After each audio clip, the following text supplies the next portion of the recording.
sama ilme. Tasaisen tappava katse ja kyllä siinä Nykkarin katseessa on edelleen se sama palo kuin hänen pelaajavuosiensa aikana. Nyt on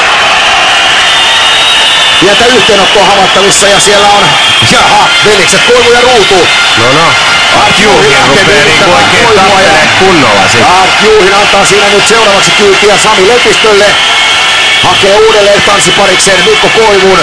Tää on kyllä aika pelottava kaveri tää Art Juhin kyllä, et nää suomalaiset ei oo kyllä niinku leipoo siinä eka Lepistö ja sit leipoo Koivu ja siellä on myöskin Afino Geenova vääntävä Hatsi Salmela antaa kyytiä ja nyt tulee Art Juhin taas ottaa vielä Salmelan tosta pois.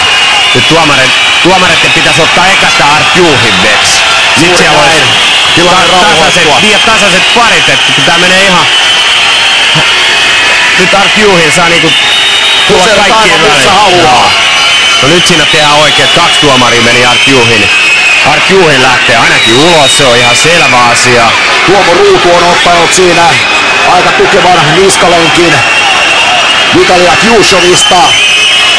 Art Juhin lähtee suihkuun, se nyt lienee aivan selvää. Hän pääsi nuijamaan siinä 3 suomalaispelaajaa. Siinä oli Mikko Koivu, Tuomo Ruutu. Tästä tää tulee.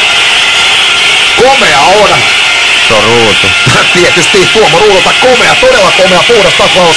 Ja hidastus kertoo, kädet eivät nouse vaan ei missään täysin miinaan ajelee siinä